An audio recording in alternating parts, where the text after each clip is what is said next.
What's up, YouTube?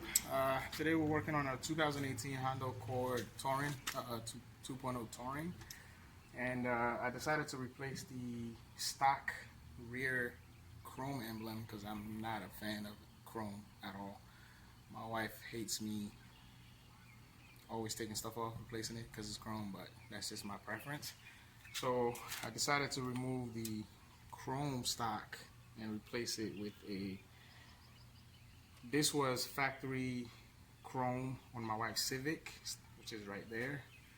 I took that off and I replaced that, and I kept this for some reason, and now it comes in handy. So I got to paint it black, and I'm gonna put it on this car.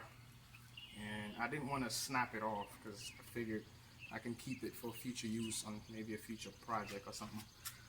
So I kept that, and I didn't want to snap it off, like I said.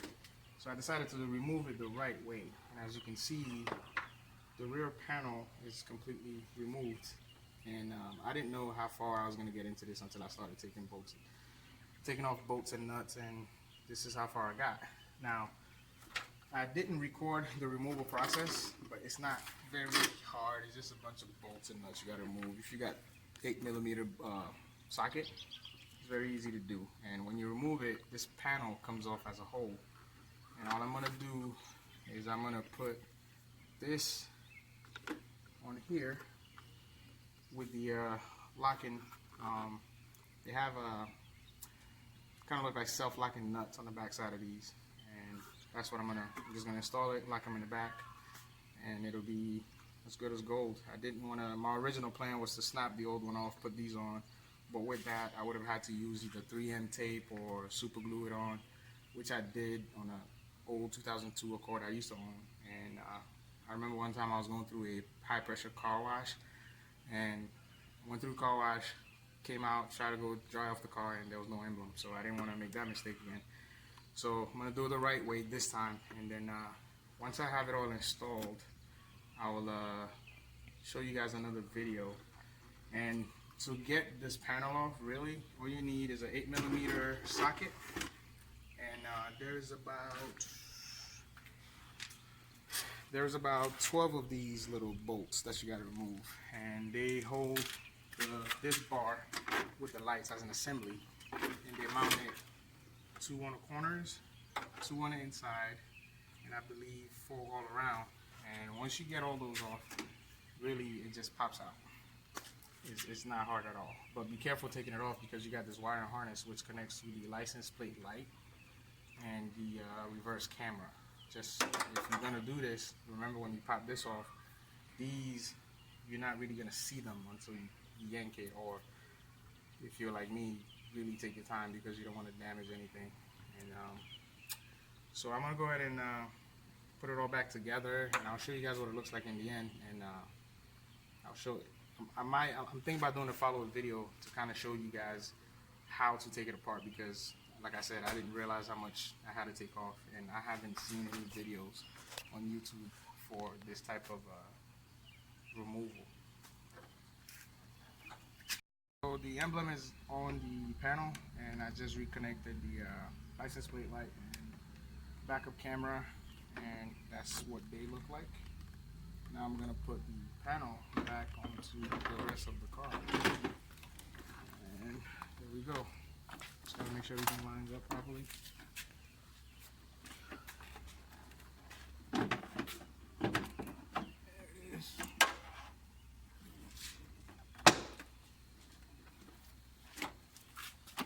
So in there.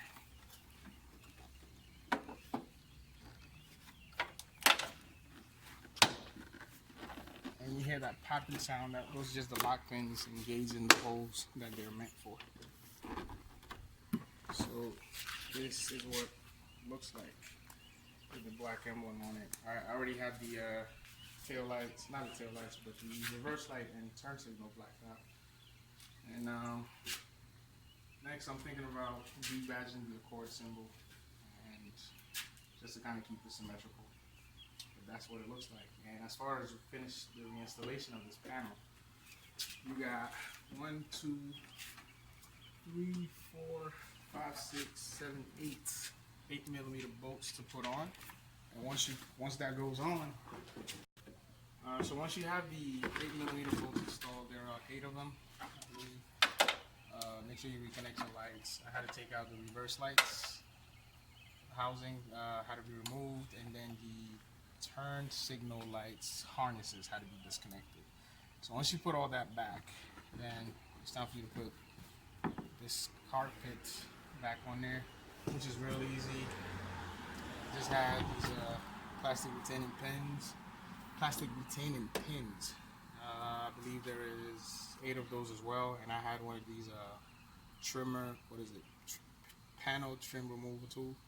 Picked this up on Amazon for about $8. It's a kit of like eight different sizes of them. So I'm gonna put everything back together, and then I'll show you guys what that looks like in a minute.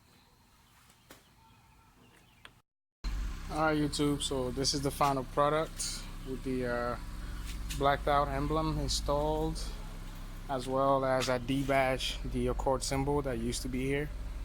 I use a heat gun to heat up the letters, and then I got behind it with a dental floss. But then again, I used the dental floss and I realized it'll be a lot quicker if I just use one of the pry tools that I had. So I pried each individual letter, and then I sprayed it with some WD-40, which works well. WD-40 and a plastic scraper, and scraped each letter off. So now I got nothing up top, no Accord, nothing, just a black H emblem and a 2.0 T Touring emblem, which I will be blacking out at a later date.